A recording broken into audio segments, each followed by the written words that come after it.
Hello friends, मैं आज आपके लिए एक नया विषय लेकर आया हूँ जिसका नाम है सामान्य हिंदी।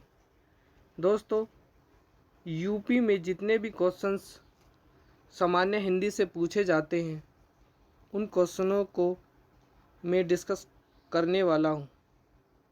कृपया वीडियो को ध्यानपूर्वक देखें।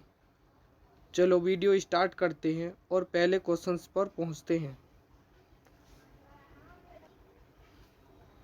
दोस्तों, अपना चैप्टर रहेगा ध्वनि एवं हिंदी वर्णमाला व वर्णक्रम। दोस्तों, जितने भी क्वेश्चंस हमारी वर्णमाला से बनते हैं उन क्वेश्चनों को डिस्कस करते हैं। चलो पहले क्वेश्चंस को देखते हैं। पहला क्वेश्चन है, शब्द की सबसे छोटी इकाई क्या कहलाती है? तो दोस्तों, ये कहलाती है वर्ण। अब वर्ण से कुछ क्वेश्चंस देखते हैं।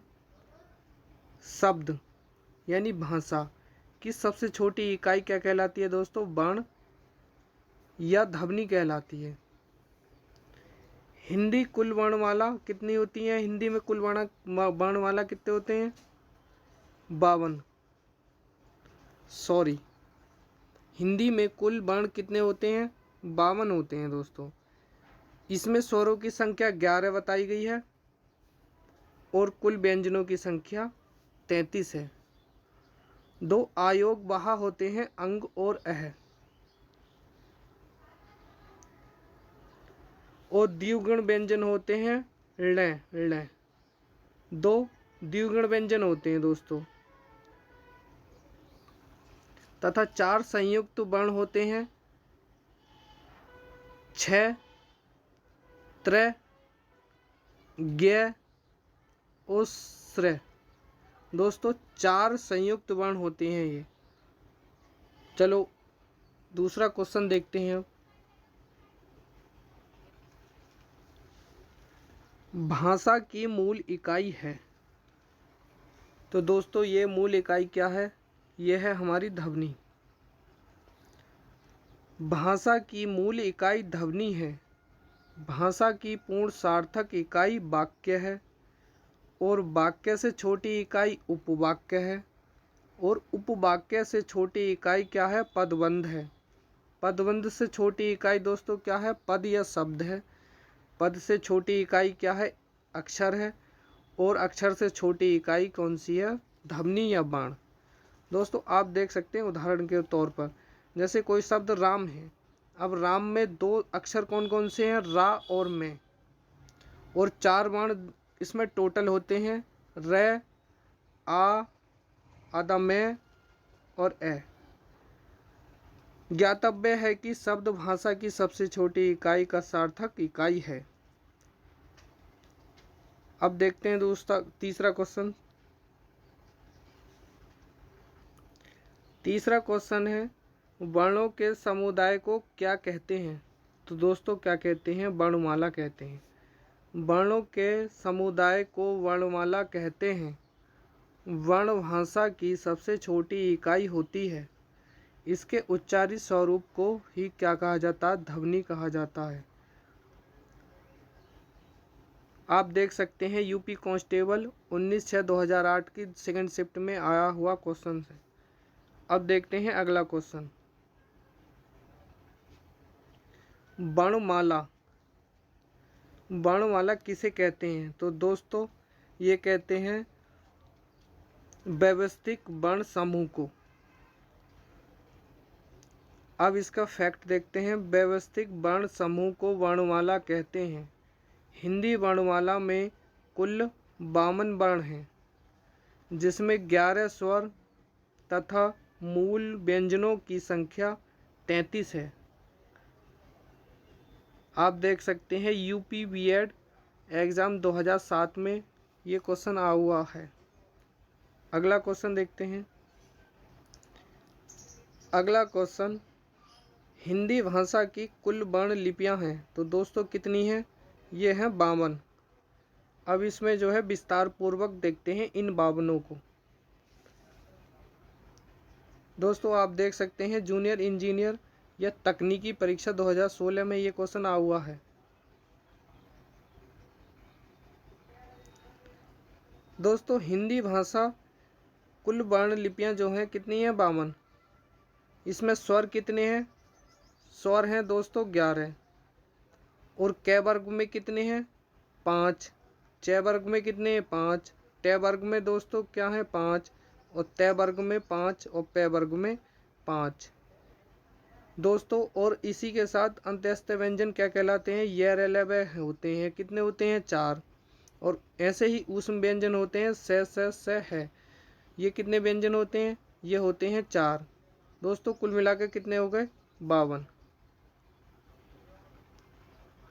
आगे बढ़ते हैं। कुछ व्यंजन दोस्तों ये हैं संयुक्त व्यंजन। संयुक्त व्यंजन छ, त्र, ज्ञ और स्र कितने होते हैं? 4। आयोग वह दोस्तों कौन से होते हैं? अंग और आहा ये होते हैं 2। और द्विगुण व्यंजन ड ड ये होते हैं दोस्तों 2। तो कुल वर्णों की संख्या कितनी हो गई? 52। अगला क्वेश्चन देखते हैं। हिंदी में ध्वनियाँ कितने प्रकार की होती हैं? तो दोस्तों ये 2 प्रकार की ध्वनियाँ होती हैं। हिंदी वर्णमाला में ध्वनियाँ मुख्य 2 प्रकार की होती हैं। एक होती हैं स्वर और एक होती हैं व्यंजन। जो स्वतंत्र रूप से उच्चारित होने वाले वर्ण स्वर कहलाते हैं तथा स्वरों की सहायता से उच्चारित होने वाले वर्ण व्यंजन कहलाते हैं। अगला क्वेश्चन देख सकते हैं दोस्तों। ये क्वेश्चन यूपी SSC वीडियो 23/12/2018 की फर्स्ट शिफ्ट में पूछा हुआ है। अगला क्वेश्चन देखते हैं।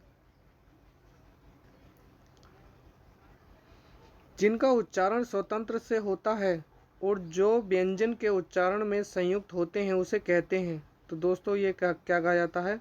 स्वर कहा जाता है। जो स्वतंत्र रूप से बोले जाते हैं दोस्तों वो स्वर होते हैं। जिनका उच्चारण स्वतंत्र से होता है और जो व्यंजन के उच्चारण में सहायक होते हैं उसे क्या कहते हैं दोस्तों? स्वर कहते हैं। इनके उच्चारण में भीतर से आती हुई वायु मुख से निर्बाध रूप से निकलती है। हिंदी में स्वर वर्णों की संख्या कितनी है दोस्तों? 11 होती है। अगला क्वेश्चन देखते हैं।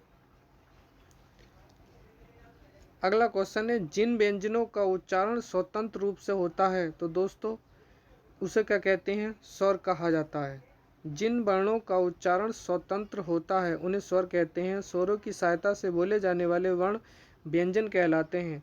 भाषा के शुद्ध और स्थायी रूप को निश्चित करने के लिए आवश्यक नियमबद्ध योजना को व्याकरण कहते हैं तथा भाषा की क्षेत्रीय रूप क्या कहलाती है दोस्तों? बोली कहलाती है। अगला क्वेश्चन देखते हैं। हिंदी वर्णमाला में स्वरों की संख्या कितनी होती है? तो दोस्तों हिंदी वर्णमाला में स्वरों की संख्या 11। हिंदी वर्णमाला में स्वरों की संख्या 11 है जो इस प्रकार है। आप देख सकते हैं ए, आ, ई, उ, ऋण, ए, ओ, औ, अं। अगले क्वेश्चन देखते हैं। निम्नलिखित में से कौन स्वर नहीं है? तो दोस्तों आप देख सकते हैं ए भी है, ए भी है, उ भी है, लेकिन ये नहीं है। आप देख सकते हैं वन रक्षक परीक्षा 2015 में ये क्वेश्चन आ हुआ है। अब देखते हैं प्रसंगत विकल्प में हुए स्वर नहीं है। यह व्यंजन वर्ण है जो च वर्ग का पंचमाक्षर होता है दोस्तों। अगला क्वेश्चन देखते हैं कौन स्वर नहीं है? दोस्तों ए, उ और व नहीं है। यूपी बैड एग्जाम 2007 में आ हुआ है। तो दोस्तों उपयुक्त विकल्पों में व स्वर नहीं है। यह एक स्पर्शी व्यंजन है। प वर्ग का तृतीय व्यंजन है जिसका उच्चारण स्थान क्या है? ओष्ठ है। अगला क्वेश्चन है निम्नलिखित में से कौन सा मूल दीर्घ स्वर नहीं है? तो दोस्तों आ है,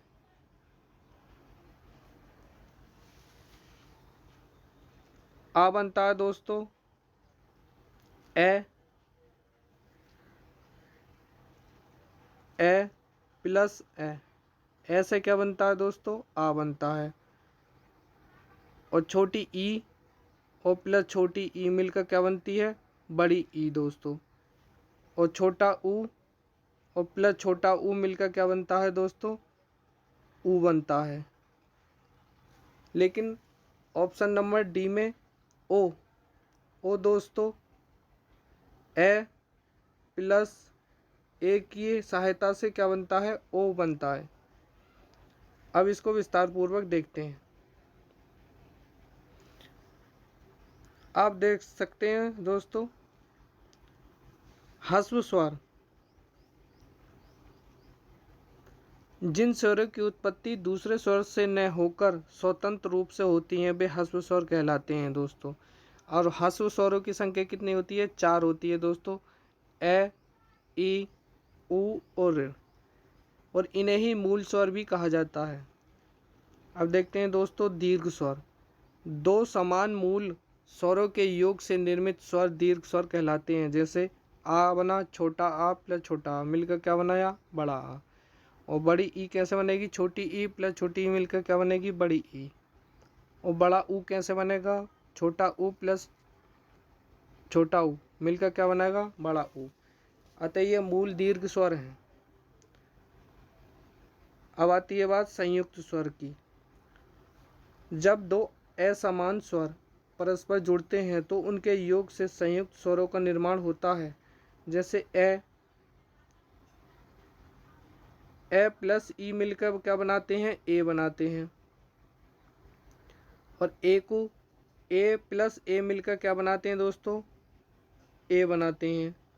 और ओ ए प्लस ऊ मिलकर क्या बनाते हैं, ओ बनाते हैं।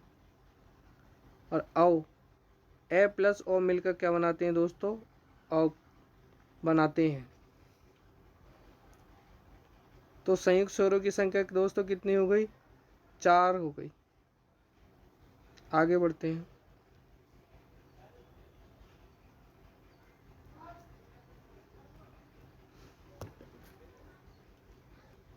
दोस्तों आज की वीडियो में इतने ही रहेंगे। कुछ क्वेश्चंस जल्द ही इससे अगली वीडियो लेकर आऊँगा। धन्यवाद।